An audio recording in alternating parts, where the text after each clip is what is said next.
Okay, so this is the PowerPoint for the Russian Revolution with the Bolsheviks, and I'm just going to be talking through and explaining a few things as we go. This first slide is just some general questions to start your brain thinking. Take just a minute. You can pause the video. Think about, what do you already know about Russia? What do you remember from earlier in the year? What do you know or think you know about the Russian Revolution? Why do you think people would have started this revolution? And what do you think will be the effects in Russia? What's going to happen to Russia because of this revolution that you're about to learn about? So pause the video, take just a minute, see what you can answer for those questions.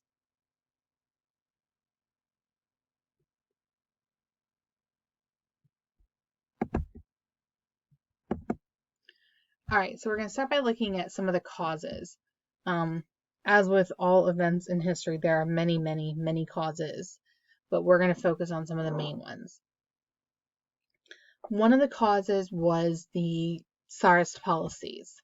The Tsar, you can see it spelled right here in that first bullet.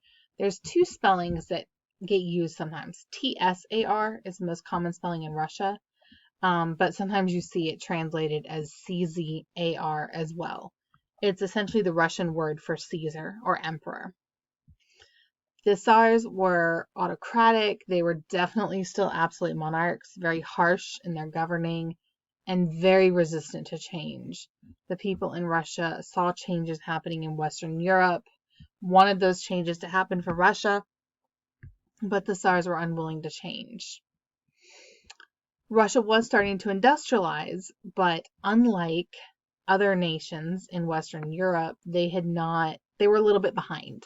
So there were still really bad working conditions with no unions to help them out, bad wages, definitely still child labor. No child labor laws here. So we had a low standard of living, no political power or influence for the people, and the gap between the rich and the poor was just getting wider. The rich were very, very, very rich, and the poor were very, very, very poor, and there was nobody really filling in the middle. So we're seeing a lot of unrest amongst the people. We looked at this war just a little bit when we were talking about Japan during the Meiji Restoration and its rapid industrialization and modernization. Japan fought Russia over some of the territory in Far East Russia, very close to Korea and Japan. Russia lost badly. The Tsar had in fact tried to take direct control of the military. He was very bad at being a military leader, and this made people frustrated and upset. And in fact, there's going to be a revolt in Moscow in the middle of the war. This revolt became known as Bloody Sunday. It actually started as a peaceful protest that ended in revolts. The people were protesting the problems that they saw.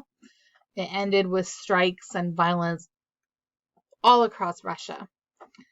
Because of this, the Tsar Nicholas II, promised that he would give the people some more freedoms. And this led to him creating the Duma, or the very first parliament of Russia. In fact, Russia's parliament today is still known as the Duma. Then you have World War I. World War I is what you've been learning about earlier this week. Again, the Tsar tried to take direct control of the military. He is not a good military leader, guys. I cannot stress that enough. And what we're going to see is a series of Russian losses. And the Russian soldiers, there's just no morale left. They are frustrated.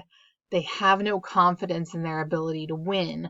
So we see them mutinying, revolting, and rebelling against the authority, deserting, leaving, disappearing, or flat out ignoring orders that they don't think are good ones to follow.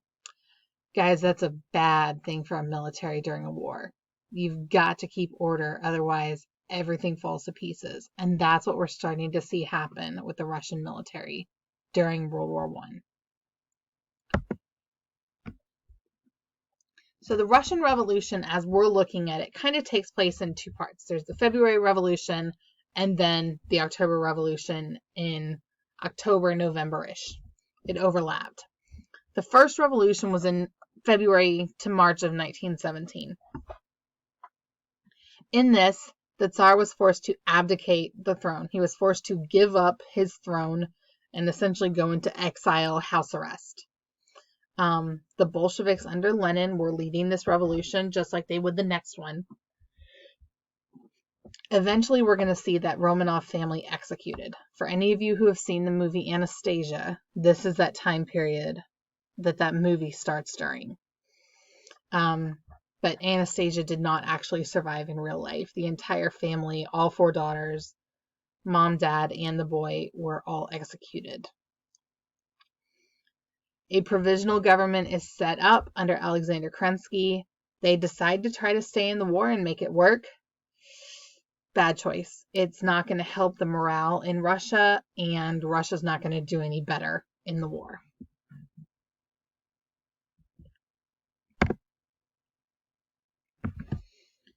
In October, November of that year, we see a second Bolshevik revolution. It's this October, November one that's most commonly called the Bolshevik Revolution. The provisional government goes away.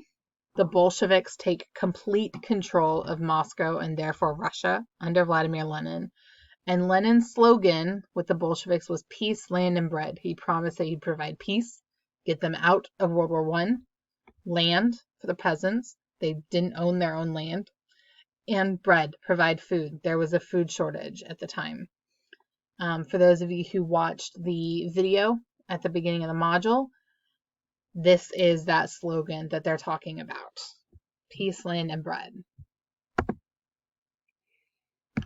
Under the provisional government, they get out of World War I. Sorry, not the provisional government. Under the Bolsheviks now, Russia gets out of World War I. They signed the Treaty of Brest-Litovsk. It's a separate peace treaty from everybody else who's fighting World War I with Germany, and it will end World War I for Russia, and Russia pulls out completely to deal with their problems and deal with their revolution.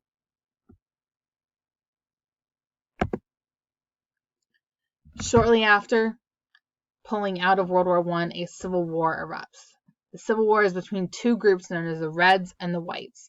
The Reds were the Bolsheviks and their supporters. This civil war is a big reason why the color of communism is often seen as red. And the Whites were those who were opposed against the Bolsheviks or in support of the monarchy.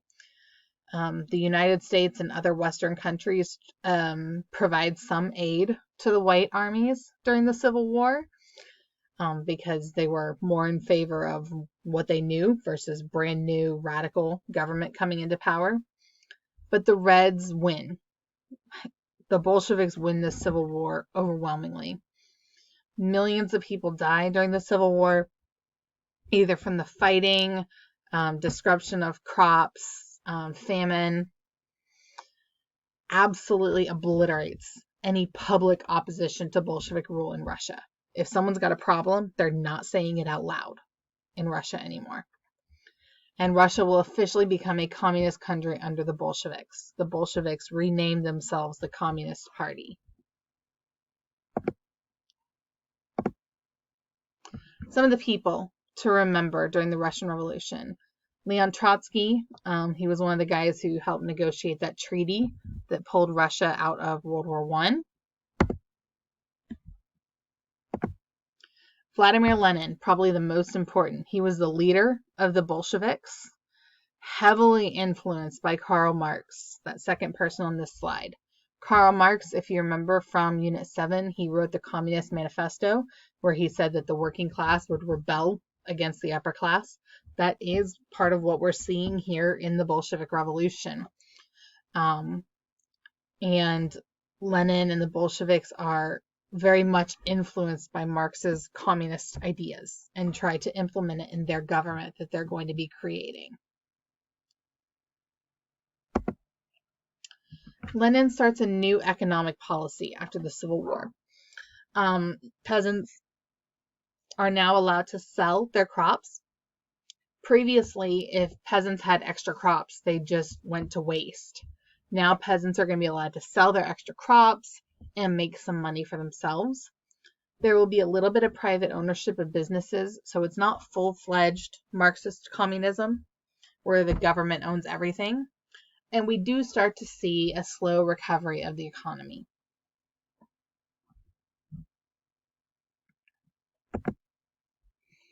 Politically, he renames Russia into the Union of Soviet Socialist Republics, or the USSR, better known as the Soviet Union, and renames the Bolshevik Party the Communist Party.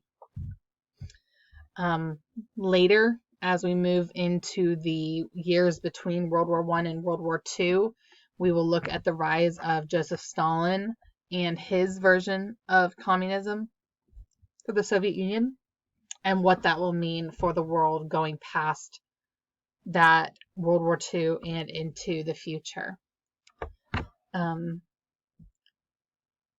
As always, if you ever have questions, make sure you contact me for help or explanation. I hope this helped. You also have an article that will provide information, and there's some other pictures as part of that article as well.